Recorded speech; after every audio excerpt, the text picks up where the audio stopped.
Good morning. My name is Leandra Clark. I'm a fourth-year doctoral student at the University of Wisconsin-Madison, and I'm here at the Association of Black Psychologists 40th Annual Convention.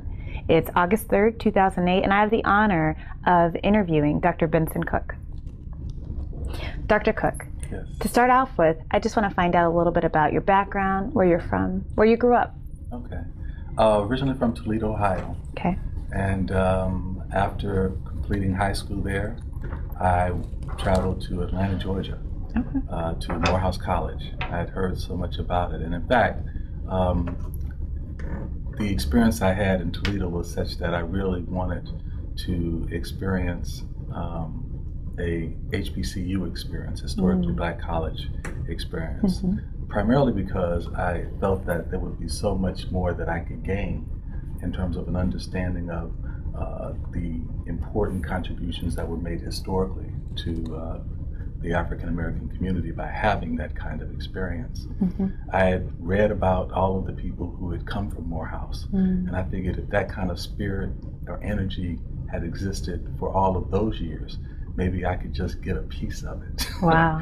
And so I traveled to Morehouse College, and it was a wonderful experience. I think when I talk to people about it, the part that stands out most was the fact that I was always interested in music. My father was a musician. And when I went to Morehouse, I decided initially I'm going to be a music major. And there was a tremendous benefit to moving in that direction my freshman year because it gave me an opportunity to sing with the Morehouse College Glee Club, which interestingly enough had been doing work for decades to the point that it was established as one of the #1 male choral groups in the country. So my freshman year, I had the benefit of what my predecessors had done in making it possible for us to be selected as the #1 choral group in the nation, male choral group, to participate in the State Department's Cultural Representation Program. So I had the opportunity the second semester of my freshman year to travel to Senegal, Sierra Leone, Liberia, Ghana, Nigeria, Uganda, Kenya, and Ethiopia, coming back to Greece, Italy, and France. Well, what was so profound about that experience is before I went to Atlanta, Georgia, I had never been that far away from home. And that's really far. And then my freshman year, here I am doing travel around the world. And what was also profound about that for me was to have the opportunity to perform before the heads of state of all of these countries. So I have in my photo album a book of me shaking hands with Haile Selassie, Emperor Haile Selassie. And so it took my mind to another place. What was, I think, really key to the development that started at that point and brings me to where I am now is my experience in Ghana. Going to what they call the slave castles, and remembering prior to that time my kind of notion that when people talked about they had some kind of experience that, you know, this is something that was in their minds, not a part of reality, but to see back in 1972 this place where my ancestors started their journey away from the motherland. And at that point, this was before they had all of the ventilation because they didn't really have a lot of major tours there. To be able to still, and I wrote in my journal, to still smell the stench of human decay centuries after, because it's like a mud clay earth there. It just struck me in such a way that I knew I've got to come back, but even more important, I've got to be committed to doing something so the lives that were lost were not lost in vain.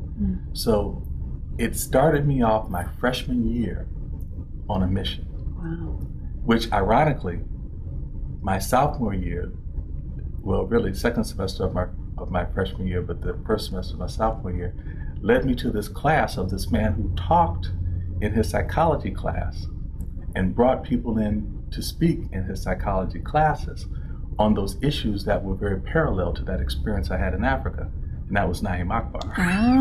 And so I went to, sat in on a class, and I was so mesmerized at what he was saying and how he was saying it, because it struck again with that experience I had in Africa, that I immediately went over and changed my major from music to psychology. Wow. And the rest is kind of history. Wow. So you talked about some dissatisfaction with your experience in Toledo? Yeah. I guess the best way to talk about it is that I grew up initially in a single parent home. Mm-hmm. I mean, my parents were married, but then they divorced early on. And we were in a situation where initially we moved into the hood. Mm-hmm. And so I was raised up in the projects, which was all good, and among my people, which was all good. And then in junior high, my mom remarried, and we moved out into the suburbs. And that experience was a very difficult one because where I had received support for my academic achievements, when I moved in that environment, I did not. It's really interesting when you hear contemporary newsworthy people talking about how there's not an acceptance of striving for excellence academically in the Black community. It was just the opposite for me, meaning that there was that kind of support in the Black community. But when I moved to this predominantly white community, let's say all white community, to begin my junior high and high school experience, I continued to excel, but I had to always pass these barriers of my white teachers and other administrators always telling me I wasn't good enough, you know. And so there are a number of stories I could share on that, but I think what really caught me the most was in one particular class how if you got A's, you would sit in the front, and that's in this particular class, and you know, A's, B's, C's, you know, toward the back. I remember this is when I first started in junior high school there, and I was proud of my paper. This was like I think an algebra class or something. And I said, "Here's my paper. Where do I sit?" And a student from the back said, "You know, nigga sit in the back." And I'm like, thinking like, "Oh no, she didn't say that." You know, like, and I looked at the teacher expecting him, and I never forget his name. You know, Mr. Minardi. I said, "You know, you gonna say something?" You know. He said, "You heard what she said." And I was like, wow. But see, my mama raised me right. So, you know, she said, when life gives you lemons, you make lemonade. You know, like that you always have to prepare yourself 200% because the first 100% disappears when they see who you are. And so I said, okay, fine. I said, I'll sit in the back, but I'm gonna change the dynamics of how you perceive people sitting in the back row. So I continued to excel beyond what was expected in the back row. So I kind of created a new paradigm for the back row. And so that was a typical kind of experience I had through junior high and high school, to the point that when I was in high school and I was looking, in fact, for support to go to college, the staff who were supposed to help students to do that, I remember told me, you know, I'm in the top 5th of my class at this point. And they said, well, you know, you really should consider going to work in one of the factories in Toledo. I was like, you know, I'm gonna tell y'all what y'all can do. I didn't say that, that's what I was thinking. But that's also kind of the impetus that pushed me to look for, you know, a school like Morehouse to go to. I wanted, at that point, to find a school that really exemplified excellence in thought. And again, at that time, I was very mindful of the fact that my mother's father, I never knew my mother's mother, I never knew my mother's father. I didn't know my mother's mother because when she was ill, when my mother was at a young age, she was not allowed into hospitals because she was Black, and so she died of kidney failure. I never knew my mother's father because he was murdered by whites, because he was the first. They called him a train hustler, like an engineer. He was the first in Northwest Ohio. He had got his license, and he was told if he did that, they would murder him, and they did. And so my mother and my uncles had this tremendous sense of pride about the value of education and, you know, really remembering who we are. And so that's always been a part of, like, people who know me, they know I have this library at home that has these Black collections, you know, of history and religion and philosophy, and it's very important for me in that regard. So, you know, kind of set the tone. I don't know if I answered the question. No, definitely. That's a part. All of that became a driving force in my life. That's really an important part that led up to that shift and that desire to go to Morehouse. Yeah. And so tell me a little bit about your experiences at Morehouse past being in Dr. Akbar's class. What happened next for you there? The collegiate relationship with the other students, and the value of being able to give to the community. Part of what those early experiences in life kind of did for me was they gave me a value of service. And when you think about it, when we think about the people historically who we kind of give great, I guess, what's the word I want to use? We acknowledge very highly. They're people of service. Who we esteem, They're people of service. And so at Morehouse, one of the things that was important as I got into the different organizations and clubs, like the Psychology Club, it was always my goal to not only be of service to the students at Morehouse, but also to connect them with the people in the community. Because Morehouse was in the hood, and it made sense that we give something to that community that so graciously hosted, our institution. And so that began my kind of role of being able to take what had been instilled in me as a young man living with my mom in a house full of sisters, to take that to the next level when I became a student at Morehouse and worked under Naeem. The other thing was Naeem used to, most people may not know he's a great cook. He used to bring students over to his home in the evening, and he had this library. You pick out a book because he had read all these books, and we were impressed with that. And he pull out a book, and we talk about it. We sit around for hours, like maybe from 6 to 3 in the morning, talking about philosophy and psychology and everything. And so, from what was instilled to be of service to the community, from what was instilled from Naeem to always each one teach one, that became a core part of my being in terms of the work that I wanted to do. I wanted to teach, I wanted to support others. Wow, that's very powerful. So when did ABPSI enter the picture? Was it through your relationship with Dr. Akbar? Or? Well, a little after that. I finished my undergraduate work at Morehouse, and I went on to graduate work at the University of Massachusetts at Amherst. Started off in clinical, then eventually after my master's went across the street to counseling, psych, mental health administration. But during that time I had an opportunity to do a paper. They had a regional conference in New York City, and I did a paper on understanding the impact of religion and spirituality in the Black community. And that's when I first heard about it. But I didn't really come back to it until the early 90s, like 91.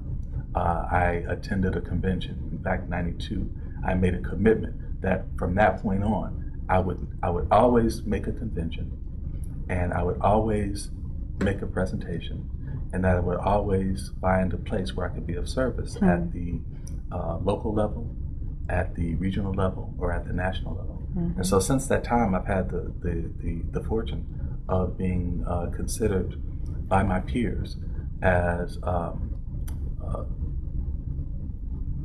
guess, someone that they would bring that they would embrace. That's the best word I think I like to use, to be their leader, their principal leader. And so I became chair of the DC chapter. Chair-elect, I think it was like maybe 94, and then chair in 95. And I also then became chair of the personnel committee. We had a building at that particular time. And then eventually I got cornered one day, and somebody said, the treasurer stepped down, we want you to step up. And I was very overwhelmed by that invitation, but decided that I would take it on because of my love and my belief that ABPSI has a very important and powerful role in not only the community of our own professionals in psychology, but also our community as a whole, you know, in the neighborhoods as such.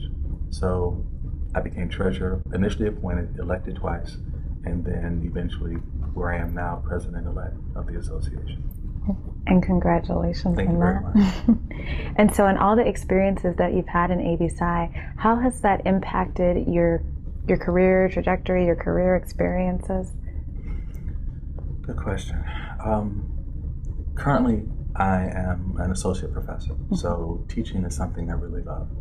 I teach at the graduate level, and I find that a lot of what I've learned from the people in AB Psy, and they're giants in the field of psychology who have come through AB Psy that have made major contributions that other associations try to take some credit for, but it all started with AB Psy. I'm able to teach not only what I've read, but also what I've learned through conversations with many of these people.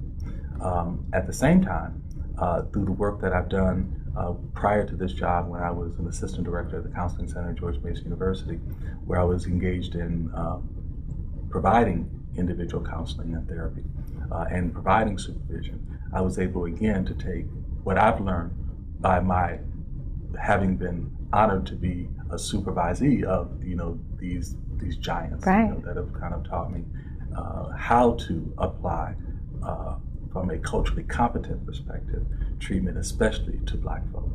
But at the same time, what I've learned in terms of what is essential in being competent to provide services to African Americans has made the capacity to work with people internationally and, you know, much better. So working with Black folks has made me more better. And how do you see that reflected in your students as you're a professor? How do you see your work and your model of mentorship or Jegna? It goes back to what I said before. I teach my students that they have to be committed to the service of others. And I teach my students that in maintaining that level of excellence as they are of service to others, that they have to remember when the opportunity presents itself, each one teach one.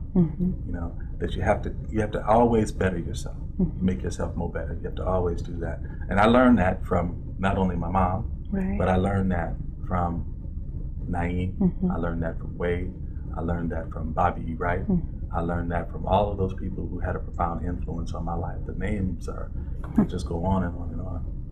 And so as you think about how you played a role and you continue to play a role in educating our future, the future of Black psychology, what do you think some of the issues that young professionals are going to face? What do you think some of those issues are? I think it's important to understand that only we can define our own reality.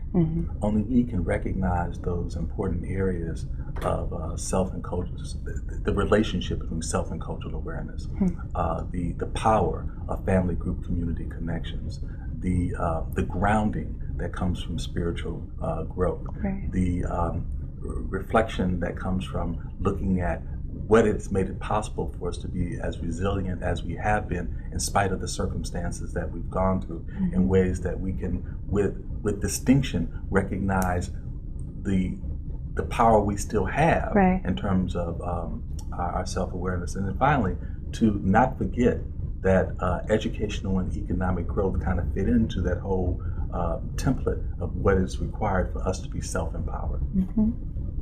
And as you look at AB Psy specifically and look back over the years in your involvement, how have you seen the organization grow? Oh, man.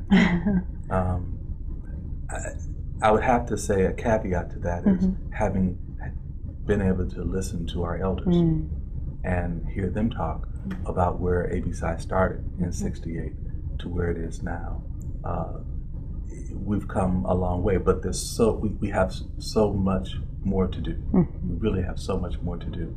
One of the goals that I would like to achieve, in part as some of what's happening now, is to create an archive that will be ours, AB Psy's, that will showcase the talent, the scholastic talent, the scholastic genius that has been born here. And at the same time, to have that as a record for those coming behind us, for generations coming behind, Another is to begin to not only use the conventions as a vehicle to educate and train and improve the skills of professionals, but also to reach out to our community. It should not be any Black community in the nation that is not familiar with the Association of Black Psychologists. So that in the case of like Bill Cosby and Alvin Toussaint, the relationship they have, I think that it should be a situation where anyone in entertainment and the arts and education and science, if they want to know what's going on with the Black mind, they should be dialing up A.B. Psy. You know, we should be to others what we know we are within ourselves. This is very true. This is definitely true. And as you talk about those generations coming behind, could you give us some advice for students, for early career professionals, or just in the pipeline? Advice for their careers, advice for their path. I guess a couple of thoughts. One is that I had a friend who used to say, you know, if you really say you know all this, you know, put your show on the road, you know, that kind of thing. You know, actions speak louder than words. I think that we really have to recognize that we've got to be committed to being of service. It's not like somebody needs to come and train you how to do it. You just go do it. Volunteer your time. I work with the Rites of Passage program, and at the same time I volunteer with the elementary school.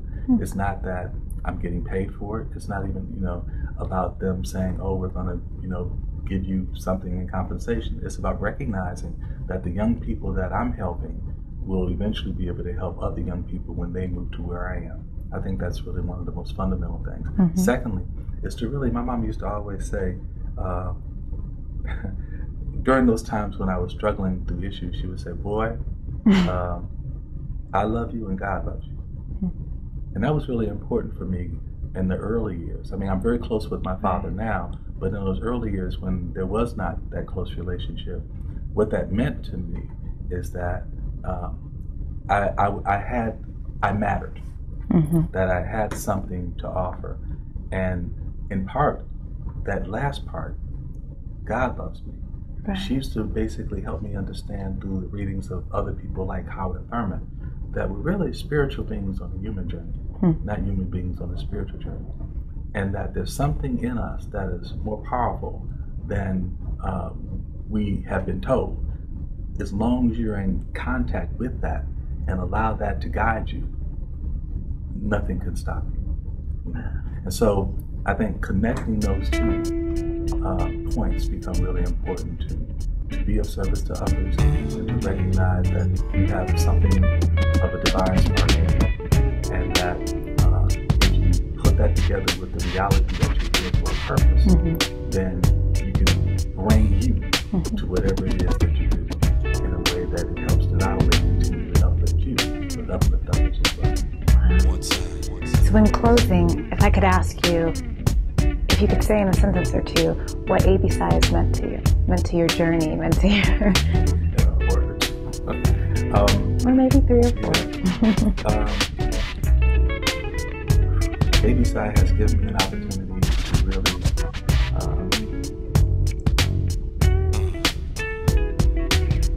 understand what love is. Loving our people is something our society has attempted to socialize us is wrong, or at best impossible. A.B. Psy has taught me just the opposite. Wow. It's an important lesson. And thank you for sharing with us.